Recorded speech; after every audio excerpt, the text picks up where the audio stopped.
Suspense. And the producer of radio's outstanding theater of thrills, the master of mystery and adventure, William N. Robeson. Tampering with time has been an ambition of man since he first realized how inexorably he is time's slave. At this time of the year, although we have even less time on our hands, time is much in our minds. We make a magic ritual of New Year's Eve when we suppose we can flush away all our past impurities and begin afresh at that magic hour of midnight on the 31st of December. But suppose we couldn't. Suppose the 31st of December were not the end. Listen then as Mr. Frank Lovejoy stars in the 32nd of December. And now, the 32nd of December, starring Mr. Frank Lovejoy, a tale well calculated to keep you in suspense.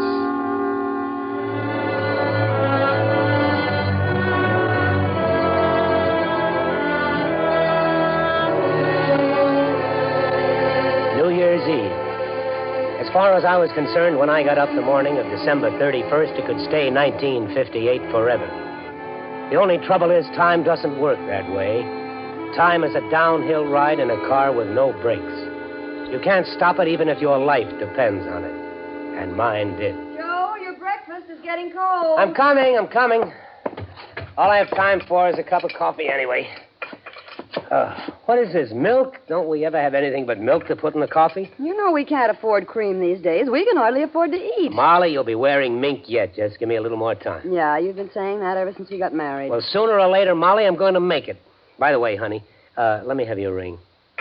Why? Well, you said the diamond's loose. I'll drop it at the jeweler's on my way to the office. Oh, we can't afford to get it fixed now. Molly, that's an expensive ring. We can't afford not to take care of it. Joe, have you been gambling again? Oh, now, Molly, I told you, I'm all through with that. You told me the same thing just before you pawned your watch. And the cufflinks I gave you on our first anniversary. I'm not going to pawn your engagement ring. Now, let me have it. I'll pick it up on my way home tonight. Well, all right, but, Joe... What? Remember, it's very precious, at least to me. Sure, I've been gambling again. I was in the hole bad. The boys wanted to pay off by midnight, and this time they weren't going to take no for an answer. If I couldn't raise the dough on Molly's ring, I didn't know what I'd do.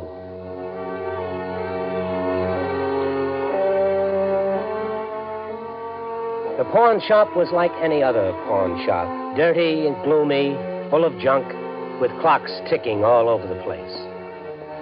One thing caught my eye as soon as I came in. In the front case, a watch, curiously ornate, obviously very old. It sort of glowed in the case. I couldn't take my eyes off it. You like to look at the watch? No. No, it's very interesting, but, how much can I get on this ring? On this, I can lend you $150. 150? The guy I won it off claimed it was worth more than 1,000. 150? I can probably get 500 for it, easy. Then you would be foolish to accept my offer. That's the best you can do? 150. I'll take it. I will get the money. While I waited, I felt my eyes drawn to the antique watch again. I picked it up. It felt warm in my hand, almost as if it were alive. Its face was covered with all sorts of dials and figures. The date of the month, phase of the moon, even the signs of the zodiac. Some of the dials I couldn't read at all. They were inscribed with strange characters, like hieroglyphics or ancient Sanskrit. Suddenly, I felt I had to have that watch. 100, 20, 40, 45, 150. Can you tell me what all these dials mean? I can tell you only that this watch controls many kinds of time. The fellow who pawned it claimed it could make time pass as slowly or as rapidly as he desired. That's a pretty good trick. Mm-hmm. But only a trick. Time is different for each of us, is it not? What do you mean? To a man sitting on a hot stove, 1 second lasts forever. But to a man making love, forever is only a second. Yeah, I, I see what you mean. How much are you asking for the watch? $150. Excuse me. Hello. Yes, one moment, please. Is your name Joe Adcock? Yeah, why? Yes, Mr. Adcock is here. Who is it? Who is calling? Hello? Hello? That is odd. Nobody knew I was coming here. Who was it? He did not identify himself. He just said, I would not believe him. Then he hung up. It's funny. Say, now what about the guy who pawned this watch? Any chance of him wanting it back? No, Mr. Adcock. He will not return for it. He has no further use for the watch. Okay. Well, then I'll take it. I don't know why, but I've got to have it.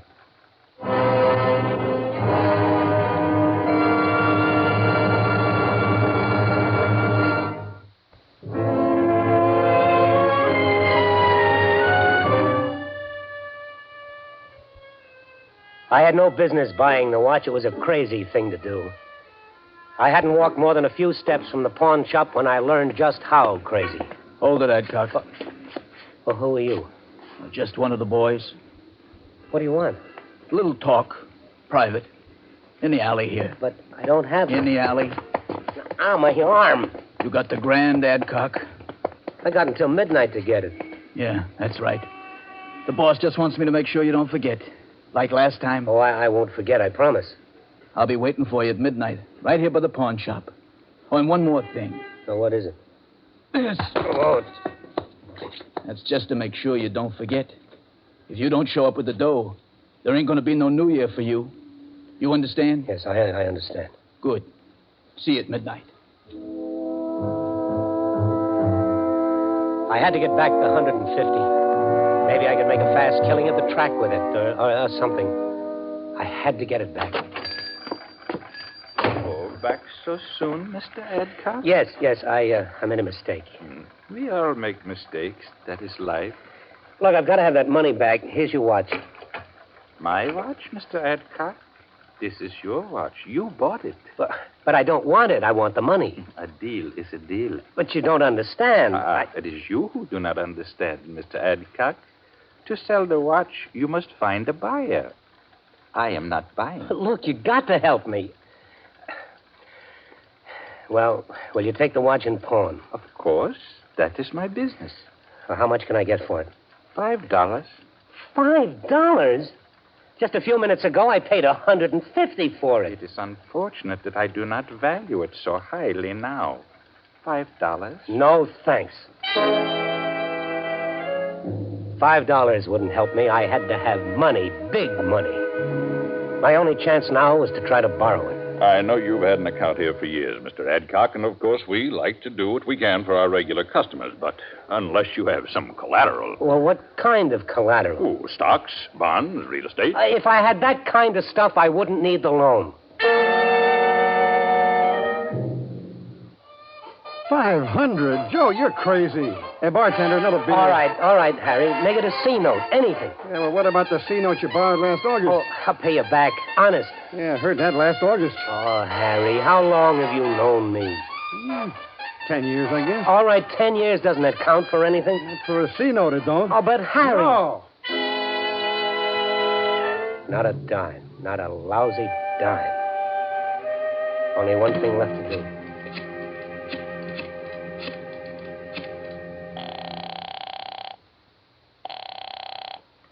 Central Flower Shop. Molly, I want you to come home right now. Joe, aren't you at work? No, I'm home. What's the matter? Are you sick? I'm all right. Just come home and hurry. Joe, what's wrong? We've got to get out of town. Fast.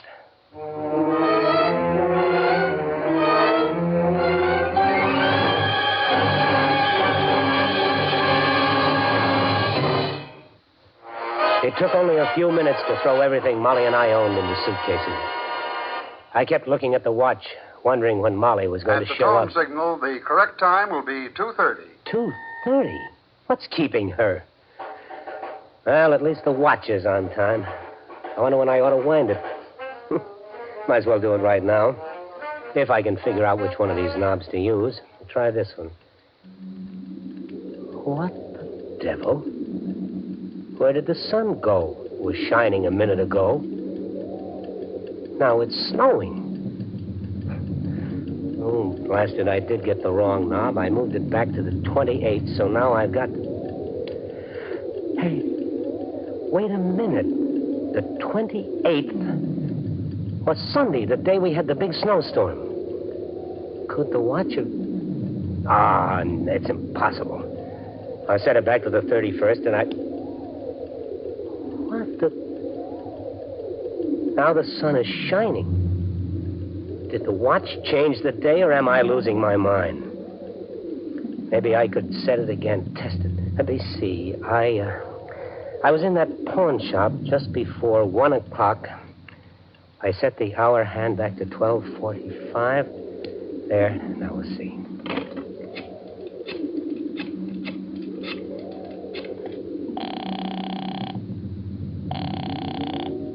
Hello? Is this the 3rd Avenue pawn shop? Yes? Is Joe Adcock there? One moment, please. Is your name Joe Adcock? Yeah, why? Yes, Mr. Adcock is here. Who is it? Who is calling? You wouldn't believe me if I told you. I could hardly believe it myself. But there was no question about it. The watch did control time. Once I'd grasped that fact, I began to realize its implications. For the first time in my life, I could have all the time I needed, all the time I wanted. Joe. Oh, Joe, what's wrong? Not a thing, Molly, not a thing. But you said we had to leave town. Oh, did I? Well, that's all over now. Joe, what are you talking about? I'll probably lose my job No, don't get excited. Well, I might as well tell you the whole story. I lied to you about the gambling, Molly. I'm $1,000 in debt. I've got to pay off by midnight, but... You pawned my ring, didn't you? But now, don't worry. I'll get it back. You lied to me. I said I'll get it You back. have no right to pawn it. It's mine. I want my ring, All Joe. right, I'll get it. Now, right now. I haven't got time now. I've got to get back to the bank before it closes. Get my ring, you promised. Will you quit nagging me about your blasted ring? Let me get back to the bank. We'll have enough money to buy you a dozen rings. Joe, what are you going to do? I'm going to rob the bank. What else? I had the watch figured out right. Robbing the bank would be as easy as taking pennies from a blind man. It was 2 minutes to 3 when I walked into the bank and headed for the vault. Oh, hello, Mr. Adcock. Back again, I see. Yeah, I've got to get into my safety deposit box. Certainly. Go right ahead. Good. Nobody else in here. Now, I just turned the watch back to Sunday, the 28th. It worked. I'm locked in the vault, and it's Sunday. Now, let's see where they keep the ready cash. There it is. Stacks of it, and all mine. Well, that's plenty for now. Enough to pay the mob and more. There's always more where this comes from. Now, reset the watch to December 31st. Perfect. The perfect crime. All I have to do is get out of here without letting them see the money. Mr. Adcock, Yes? a happy and prosperous New Year to you, sir. Oh, thanks. Thanks a lot.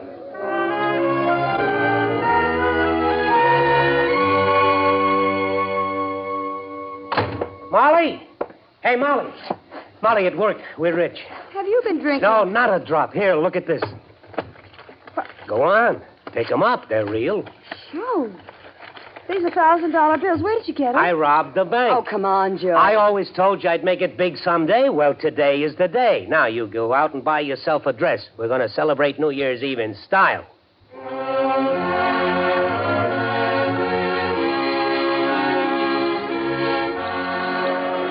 Happy New Year, Joe. Happy New Year. Yeah, come on. Let's get out of this crowd. It's almost midnight. I thought we were going to celebrate. You were going to take me to a nightclub. Yeah. But first, I got to meet a guy at midnight. Come on. Ooh. A guy. I got to pay off that gambling debt. Well, where are you meeting him? It's just a block away in front of the pawn shop. pawn shop. My ring. Joe, you forgot my ring. Oh, for Pete's sake. I'll get your lousy ring back. Just give me a little time. Oh, a little time. That's the story of your life, isn't it, Joe? Just give me a little time. Well, all right, I'll give you all the time you want, all the rest of your life. I'm through with you, Joe. I just can't take it anymore. Molly, don't leave me. Molly, come back. Happy New Year. Well, what happened? Molly just disappeared. The street is deserted. Molly! Hey, where is everybody? I wonder if this crazy watch had anything to do with the 32nd. It should have clicked over to January 1st. Oh, no wonder everybody disappeared. There isn't any 32nd of December. I'll just reset it. It's stuck. It won't budge. Oh, it's got to move. It's just... Oh, no. It can't be broken. I can't stay in the 32nd of December forever. I've got to fix it. I've got to get the back off. I've got to get it to work. There. But there's nothing inside. It's the 32nd of December. And it will always be the 32nd of December.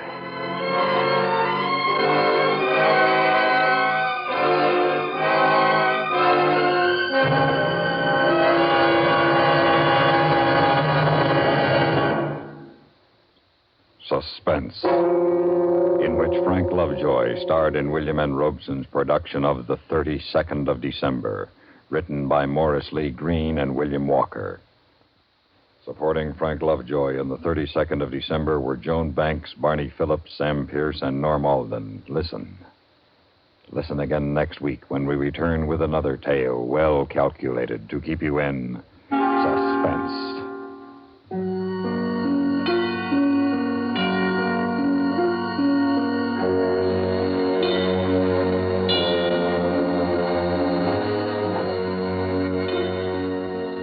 Tonight, thrill with Gunsmoke on the CBS Radio Network.